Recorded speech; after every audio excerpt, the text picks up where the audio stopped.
అండి, welcome back to one more mini vlog. ఈరోజు vlog ఏంటంటే మా చెల్లి నేనైతే పార్లర్కి వెళ్తున్నాము. హెయిర్ కటింగ్ అండ్ ఐబ్రోస్ చేయించుకోవడానికి. తెలిసిన అక్క పార్లర్కి అయితే వెళ్తున్నాము. ఈ అక్క అయితే మా స్ట్రీట్లోనే ఉంటుంది, పార్లర్ పెట్టింది ఇక్కడ. చెల్లి ఒక్కొక్కసారి ఇందులోకే మెహందీస్ పెట్టడానికి అయితే వెళ్తుంది క్లయింట్స్కి. పార్లర్కి వచ్చేసామా, ఈ అక్క అయితే హెల్త్ బాగాలేదని రాలేదు, ఈ వేరే అక్క ఉంది. ఈ పార్లర్కి వచ్చామనుకుంటున్నారా, మేమైతే ఊరికి రిటర్న్ అయిపోతున్నాము. నాతో పాటు చెల్లి కూడా వస్తుంది. చెల్లికి అయితే ఐబ్రోస్ చేయడం అయితే స్టార్ట్ చేసేసింది. అసలు ఆ పెయిన్ కూడా లేకుండా చాలా బాగా చేసింది. 5 మినిట్స్లో అయితే కంప్లీట్ చేసేసింది.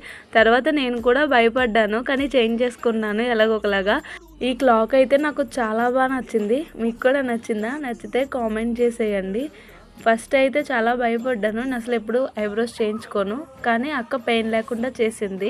తర్వాత స్ట్రైట్ కట్ కూడా చేయించుకున్నాను, కేవలం 100 రూపీసే తీసుకుంది. స్ట్రైట్ కట్ అయితే ఎక్కువ హెయిర్ కూడా కట్ చేయకుండా చాలా సింపుల్గా చాలా బాగా చేసింది. హెయిర్ చూడండి ఎంత బాగుందో. చెల్లికి అయితే హెయిర్ వాష్ చేసింది. హెయిర్ వాష్ చేయించుకొని యూ షేప్ అయితే కట్ చేయించుకుంటాను అన్నది. హెయిర్ వాష్ చేయడం అయితే స్టార్ట్ చేసేసింది. హెయిర్ వాష్ చేసేసి హెయిర్ అయితే కట్ చేయడం స్టార్ట్ చేసేసింది. చెల్లికైతే యూ షేప్ చాలా బాగా చేసింది, నాకైతే చాలా నచ్చింది. దీనికైతే 300 రూపీస్ అయితే తీసుకుంది. ఈ పార్లర్లో సర్వీస్ అయితే నాకు చాలా బాగా నచ్చింది. హెయిర్ చూడండి చెల్లిది ఎంత బాగుందో. ఇంకా ఐబ్రోస్ హెయిర్ కటింగ్ చేసుకొని ఇంటికైతే రిటర్న్ అయిపోయాము. రిటర్న్ అయ్యే దారిలో మాకు ఒక షాప్ కనపడింది, అక్కడ ఆగాము. ఏ షాపో తెలుసుకోవాలని ఉందా? అయితే నెక్స్ట్ వీడియో కోసం వెంటనే మన ఛానల్ని సబ్స్క్రైబ్ చేసుకోండి. పార్ట్ 2 మాత్రం మిస్ అవ్వద్దు.